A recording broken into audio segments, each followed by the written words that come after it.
오늘 하늘의 말씀은 예레미야 10장 25절 한 절 말씀입니다. 주를 알지 못하는 이방 사람들과 주의 이름으로 기도하지 아니하는 족속들에게 주의 분노를 부으소서. 그들은 야곱을 씹어 삼켜 멸하고 그들의 거처를 황폐하게 하였나이다 하니라. 예수님은 몸만 멸할 수 있는 사람이 아니라 몸과 영혼을 모두 멸하시는 하나님을 두려워하고 하나님을 경외하라고 말씀합니다.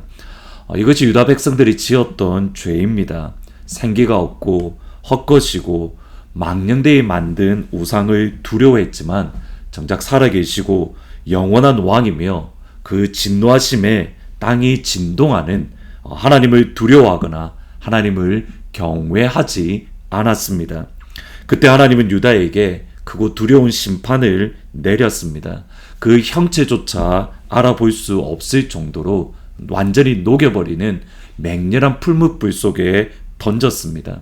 그 하나님의 진노, 하나님의 심판에 대한 아픔을 예레미야는 이렇게 고백을 합니다. 19절 말씀을 보시면 슬프다 내 상처여 내가 중상을 당하였도다. 그러나 내가 말하노라 이는 참으로 고난이라. 내가 참아야 하리로다. 내 장막이 무너지고 나의 모든 줄이 끊어졌으며 내 자녀가 나를 떠나가고 있지 아니하니 내 장막을 세울 자와 내 휘장을 칠 자가 다시 없도다. 슬프다 내 상처여 내가 중상을 당하였도다. 이 발음을 들어보면 기업 또는 유상과 비슷합니다. 따라서 예레미야의 상처, 예레미야의 고난은 하나님께서 이스라엘에게 주셨던 기업 또는 유업이 받는 고난, 상처에 대한 똑같은 아픔인 겁니다. 다시 말하면 이스라엘 백성들이 당하는 그 고난에 대한 아픔이 예레미야에게 있는 겁니다. 하나님의 마음으로 아파하고 힘겨워하는 예레미야의 심정을 보여줍니다. 하나님께서 세우신 장막이 무너졌습니다. 하나님의 장막을 다시 예레미야와 함께 세울 하나님의 사람이 그 주위에 더 이상 있지 않았습니다. 그것으로 예레미야는 마음이 아파하고 힘겹고 낙담하고 좌절했습니다. 그런데 예레미야는 여기에 멈추지 않고 한 걸음 더 나아갑니다. 그것이 23절 이하 말씀입니다. 여호와여 내가 알거니와 사람의 길이 자신에게 있지 아니하니 걸음을 지도함이 걷는 자에게 있지 아니하니이다. 여호와여 나를 징계하옵시되 너그러이 하시고 진노를 하지 마옵소서.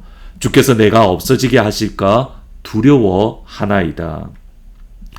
첫 번째 예레미야의 고백은 사람의 길이 자신에게 있지 않고 걸음을 지도하시는 분 오직 하나님께만 있음을 고백합니다. 예레미야에게 이것은 결코 변치 않는 흔들리지 않는 믿음의 고백입니다. 분명히 예레미야는 어렵습니다. 유다의 상황을 보며 그의 마음과 그의 영혼은 쉽지 않고 힘들었습니다. 그럼에도 그 아픔 속에서 하나님을 의지하고 그 고난 속에서 하나님을 바라보고 또 하나님 앞에 섰습니다. 분명 하나님의 진노 가운데 있음에도 그 진노까지도 하나님의 손안에 있음을 고백합니다. 이것이 예레미야의 믿음의 기초이고 또 예레미야의 믿음의 기본입니다. 신명기 30장 15절 이하에 보시면 보라 내가 오늘 생명과 복과 사망과 화를 내 앞에 두었나니 곧 내가 오늘 내게 명령하여 내 하나님 여호와를 사랑하고 그 모든 길로 행하며 그의 명령과 규례와 법도를 지키라 하는 것이라.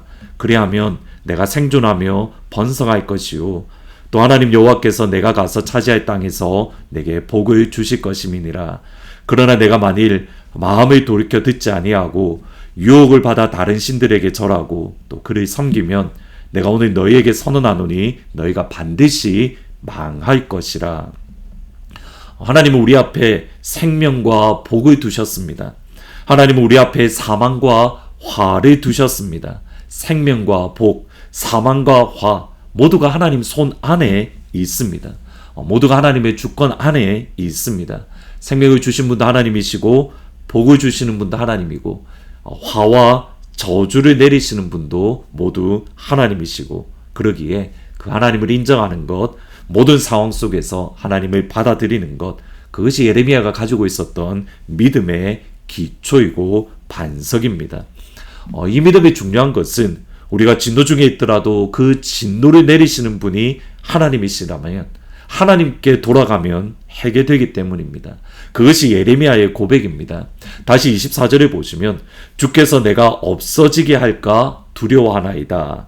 형체가 사라질 정도로 맹렬한 풀무불 속에 들어간다 하더라도 따라서 형체가 사라질까 두렵지만 맹렬한 풀무불 속에 넣으신 그 하나님이 나를 건져내실 것이라는 그 믿음, 이것이 예레미야의 기초이고 따라서 예레미야는 기도합니다. 25절에 보시면 주를 알지 못하는 이방 사람들과 주의 이름으로 기도하지 아니하는 족속들에게 주의 분노를 부으소서. 그들은 야곱을 씹어 삼켜 멸하고 그의 거처를 황폐하게 하였나이다 하니라. 여기에 중요한 비슷한 표현이 나옵니다.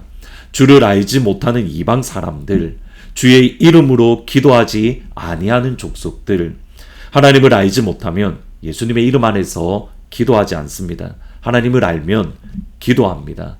기도한다는 것은 하나님을 안다는 뜻입니다. 그러기에 로마서 8장은 그리스도인을 기도자로 묘사합니다. 로마서 8장 14절 15절에 보시면 무릇 하나님의 영으로 인도함을 받는 사람은 곧 하나님의 아들이라.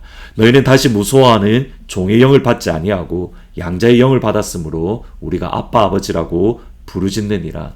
하나님의 영으로 인도함을 받는 사람, 곧 성령이 그 안에 계시고 성령이 인도함을 받는 사람은 하나님의 아들입니다. 하나님의 아들은 아빠 아버지라고 부르짖습니다. 아버지이신 하나님을 알기 때문에 그 하나님의 성품을 알고 그 하나님의 속성을 알고 따라서 하나님의 직노 역시도 내가 하나님의 사랑받는 아들에게 주시는 것을 압니다. 그러기에 기도하고 부르짖고 하나님 앞에 나아가고 우리의 모든 상황은 하나님의 손 안에 있습니다. 그 하나님을 인정하는 것, 그 하나님을 인정하기에 오늘도 기도하는 자리에 나아갑니다. 그것이 하나님의 길을 걷는 사람의 길이 아닌 하나님의 길을 걷는 모든 그리스도인의 모습입니다. 하나님의 길을 걷는 하나님의 모든 가족이 되기를 예수님의 이름으로 축원합니다. 아멘. 기도하십니다. 하나님, 하나님을 알기에 하나님의 성품과 하나님의 속성을 알기에 하나님 앞에 더 나아가는 그리고 기도하는 그 자리에 설 수 있도록 아버지 축복하여 주옵소서. 오늘 금요 기도회가 있습니다. 하나님 앞에 나와 기도하고 간구할 때에 하늘 문을 여시고 주의 은혜와 주의 음성과 주의 마음을 충만하고 풍성하게 부어 주옵소서. 예수님의 이름으로 기도합니다. 아멘. 계속 유스 리트릿 가운데 있습니다. 우리의 자녀들이 하나님을 만나고 돌아올 수 있도록 기도해 주시고 금요 기도회에 오셔서 같이 기도할 수 있기를 부탁드립니다.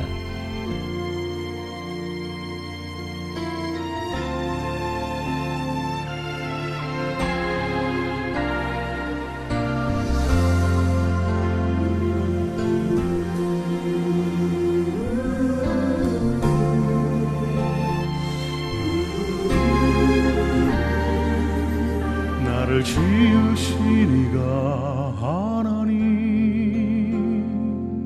나를 부르시니가 하나님, 나를 보내시니도 하나님, 나의 나 된 것은 다 하나님 은혜라. 나의 달려갈 길 다가도록 나의 마지막 호흡 다하도록 나로 그 십자가 함께 하시니 나의 나 된 것은 다 하나님 은혜라. 한량없는 은혜 다 불길 없는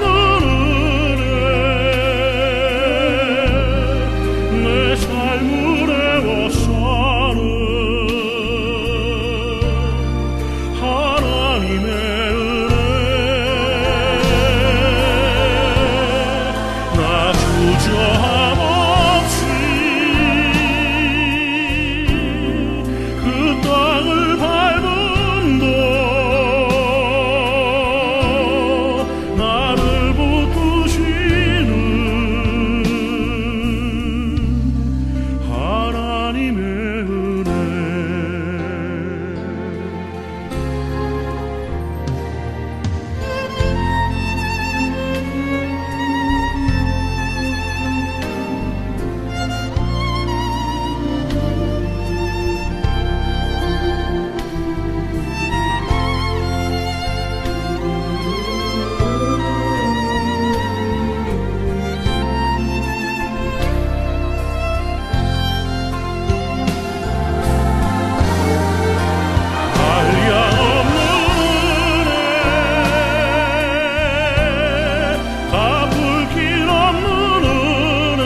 보내시니가 하나님 나를 보내시니도